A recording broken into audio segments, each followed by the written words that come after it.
sukaldaritza eta jatea zure pasioa ere bada, baina musika ere bai. Bai, bada, beti izan da. Iruditan ikusiko dugu, gainera, musikaria zarelako, sukaldari musikari. Sukaldari musikari. Mira. Hauek ikusita dauzkatzu? Hauek ez. Ara? Hau txenea, azkeneko diska, ama, ze. Hor, aberria non, basu jolea, basu jotzailea, zuzara, hor ikusten zaitugu. Bai, orain baino 12 kilo gutxea horrekin. Eta, nola gogoratzen dituzu zera hauek? Agiak puntan jartzen. Bai, Bai, piat. Agian gehien faltan botatzen dudana, sukaldarien ezenetikan hori izango da.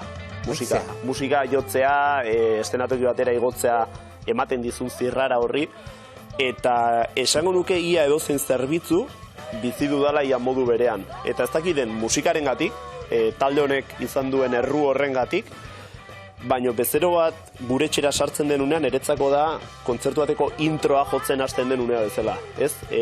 Urduritasuna, detaile guztiak behar diren tokian daude, horrelako estruktura mental hori daukat, eta bizi dut egun bakoitza kontzertu bat baliz bezala. Musikarekin lotzen duzu orduan sukaldaritza edo zuk egiten duzun eguneroko jarduna, ez? Bai.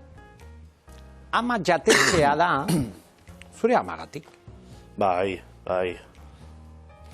Omenaldi txiki bat ez, nik ama galdu nuen 19 urterekin, eta berazen gure kasuan familia batzen zuen pertsona, ez? Nik ikusi, bizi dut, familia mai inguru batean, beti, gure momentu on eta txar guztiekin, baina mai inguruan beti, ez? Eta beti zen jateko zerbait goxoa, amonak prestatu edo amak prestatu.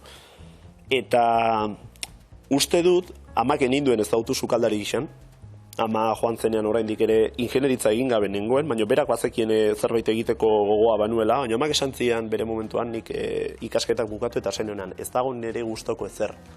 Ez dut ikasi nahi zerbait inertziaz, ez? Eta berak esan zian, ba ez ikasi, zuk egin zure bidea, ez? Eta hori ez dut sekulaztuko, amak markatu zidan bideo hori. Eta egiten dudan gauza bakoitza, bada omenaldi txiki bat, berak utzi zuen eresarki txiki horrentzako, ez? Uste dut nire aitak ere horrela bizi duela, eta egiten ditugun gauzak beti dira besteengan pentsatzen, ez? Ez gugan bakarrik, baizik eta inorri kontu eske joan gabe, baizik eta egin zure ingurua hobeto egon dadin alduzun guztia. Eta listo, eta nire hori zen, ez? Inguru bateko babesa, segurtasun hori, eta ukama ere hori izatean nahi genuen, ez? Bai Gorkak badu bere historia pertsonala, nik badu nirea, baina ados genden amaren figura horrek izan behar zuela indar guztia gure proiektu honetan. Arro egongo litzateke.